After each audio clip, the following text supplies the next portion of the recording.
Shalom, selamat pagi saudara yang dikasihi Tuhan. Sebelum memulai aktivitas pada pagi hari ini, mari kita mendahulunya terlebih dahulu dengan berdoa. Terima kasih Tuhan atas segala kebaikan yang sudah Tuhan berikan dalam hidup kami. Kami boleh beristirahat dan pada pagi hari ini kami boleh memulai aktivitas kami kembali. Roh Kudus tetap menjagai hati kami dengan segala kewaspadaan, karena dari situlah terpancarnya kehidupan. Kiranya kasih setiamu Tuhan mengenyangkan kami sepanjang hari ini. Urapi hamba-Mu, urapi umat-Mu Tuhan, supaya firman Tuhan yang kami sampaikan tidak sia-sia ya Tuhan, tetapi berbuah di dalam kehidupan kami. Dalam nama Tuhan Yesus Kristus kami berdoa. Amin. Saudara yang dikasihi Tuhan, pagi hari ini tema firman Tuhan yaitu arti sebuah nama. Dari Kisah Para Rasul pasal yang ke-11, ayat yang ke-26 dikatakan, mereka tinggal bersama-sama dengan jemaat itu 1 tahun lamanya sambil mengajar banyak orang. Di Antiokhia lah murid-murid itu untuk pertama kalinya disebut Kristen. Saudara yang dikasihi Tuhan, nama bukanlah sekedar sebutan, tetapi sebagai identitas yang melekat pada seseorang. Ketika kita mendengar nama seseorang, biasanya kita langsung menghubungkannya dengan karakter atau reputasinya.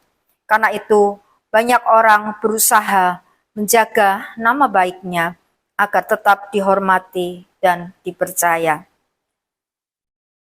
Seorang pegawai yang dikenal jujur dan bertanggung jawab, maka akan banyak orang mempercayakan pekerjaan penting kepadanya.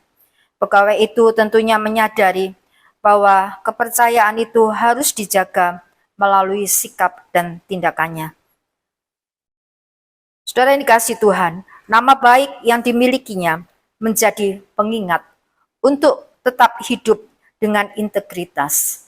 Amsal pasal 22 ayat 1 dikatakan bahwa nama baik lebih berharga atau lebih patut dipilih daripada kekayaan besar, dan dikasihi orang, dihormati orang lebih baik daripada perak dan emas.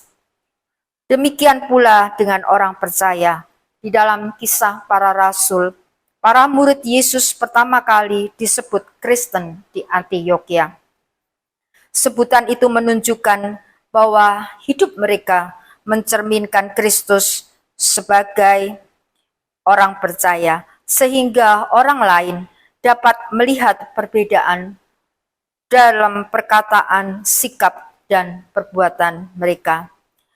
Nama Kristen bukan sekedar label agama, melainkan identitas sebagai pengikut Kristus. Menyandang nama Kristen adalah sebuah kehormatan sekaligus tanggung jawab. Dunia memperhatikan bagaimana orang percaya ketika perkataan dan tindakan kita mencerminkan kasih, kejujuran, kerendahan hati, dan ketaatan kepada Tuhan, maka nama Kristus dimuliakan. Sebaliknya, jika kehidupan kita bertentangan dengan ajaran Kristus, kesaksian kita menjadi lemah dan nama Tuhan dapat dipermalukan. Menjadi Kristen berarti terus belajar untuk menjadi serupa dengan Kristus dalam setiap aspek kehidupan. Bukan hanya saat berada di gereja, tetapi juga di rumah, tempat kerja, sekolah, bahkan lingkungan masyarakat. Amin firman Tuhan. Mari kita berdoa. Tuhan Yesus, ajari kami ya Tuhan, untuk kami boleh mencerminkan karakter Kristus untuk memuliakan nama-Mu. Kau memakai hidup kami ya Tuhan, seturut dengan kehendak-Mu. Roh Kudus yang memampukan kami. Terima kasih ya Tuhan. Berkati umat-Mu yang telah mendengarkan firman-Mu Tuhan. Di dalam nama Tuhan Yesus Kristus kami berdoa. Mari kita berdoa. Doa yang diajarkan oleh Tuhan Yesus kepada kita. Bapa kami yang ada di dalam kerajaan surga, dikuduskanlah nama-Mu. Datanglah kerajaan-Mu.